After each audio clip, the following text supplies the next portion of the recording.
legends, I hope you're all fantastic. This is a PRS DGT SE Gold Top model. I bought this one outright. I got it a couple of days ago. I've done a rehearsal and a gig with it already. Still got the factory strings on it. I just wanted to talk about my initial thoughts and impressions. If you follow the channel, you would know that I've got a gorgeous core DGT from 2020 that I actually bought from one of my students. Shout out to Roy, making my dreams come true with that one. That is just an unbelievable instrument. It also costs a lot more money than one of these. These run around 1,500 Australian dollars at the moment. And it's a lot of guitar for that money. It's got the same frets as the core DGT. The neck's actually a little wider and chunkier, which I like. SE version of the pickups, like I said, it doesn't have locking tuners like the core model. You could probably spend about 100 Australian dollars and upgrade those. That's something that I will do. I have not decked the trem just yet, so I'll let you hear how the trem works. One thing that I noticed is, hopefully you can see there, the saddles are definitely a different material to the core model. The trem block on the back is different as well. But otherwise, it kind of seems like they've captured the overall vibe of the DGT. The carve on the top is a lot mellower. I thought this would actually be a little bit uncomfortable and kind of slab-like, or when you play a Telecaster or one of the flat top Wolfgangs, you dig into that side of your arm and it's quite uncomfortable. This isn't as contoured as, say, a Strat, but it's quite nice. There's enough in there where I've been playing this and I haven't noticed it pressing into my arm. So I'll let you hear a little bit of a Pink Floyd style jam with this, then I'll play some tones in isolation, just some kind of basic, crunch stuff, some edge of breakup stuff. I'll let you hear like a dynamic thing where I work the guitar volume and tone controls. I'll talk about some more overall thoughts that I have with this guitar, because there's very few things that I dislike about this, but let's hear it.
jumps out at me is the neck profile is different. This is wider and a little bit chunkier. I know some people have left comments on the channel over the last couple of months since I got my Core DGT, mentioning that they actually don't like the neck profile on the Core model, but they really like the neck profile on here. I think the neck profile with the chunky frets on here and the really silky trem is a great combination. You know, if I wasn't going to be gigging this guitar in drop tunings, I would just leave the trem set up the way it is. It's come out of the box pretty much perfect. The only thing that I have noticed is the nut slot on the D string is a little bit tight, and when you really kind of get into it, it does pull sharp a little bit.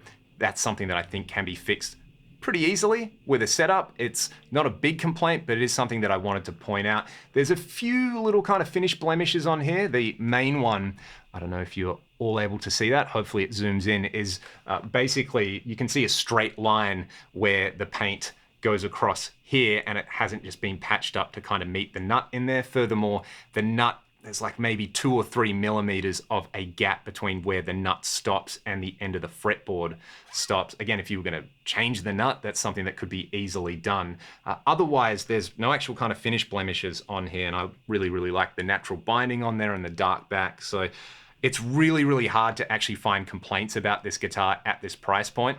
You know, in Australia, if you want to buy a Core DGT, it will cost you 4 or 5 times as much. And there's a classic question, is it 4 or 5 times the guitar? You can either say definitely not, because this you can take straight out of the box and gig with and, you know, go and make some money or make your dreams come true with gigging. But that's not really a fair comparison to me. This is a really good instrument. I think if you evaluate it on its own, for the money, it is fantastic. I'm super stoked that I bought it. I feel like I'm getting excellent value out of this because it's a great playing and great sounding guitar, and I didn't have to spend like 3,000 Australian dollars to get that like I would have to with some other brands. Having said that, my Core DGT is a beautiful thing. Like, the extra money there, it's something else. You know, it is truly special. It's kind of the difference between really good and great, but I will wait to do that and see if that even comes across in a video. Basically, this is the best SE that I've tried. I think PRS absolutely nailed this. You can kind of feel the love in there with some of the extra little features in there. And if you haven't watched the little doco that they did with Dave Grissom, where they go to the factory and just basically kind of show that extra little bit of care and attention, it's well worth it. Let me know your thoughts in the comment section below. And if you like what I'm doing here on the channel, check the video description for ways to support me directly or buy some of the music that I make with Ragdoll. Have a great day, and thanks for watching. I'll see you next time.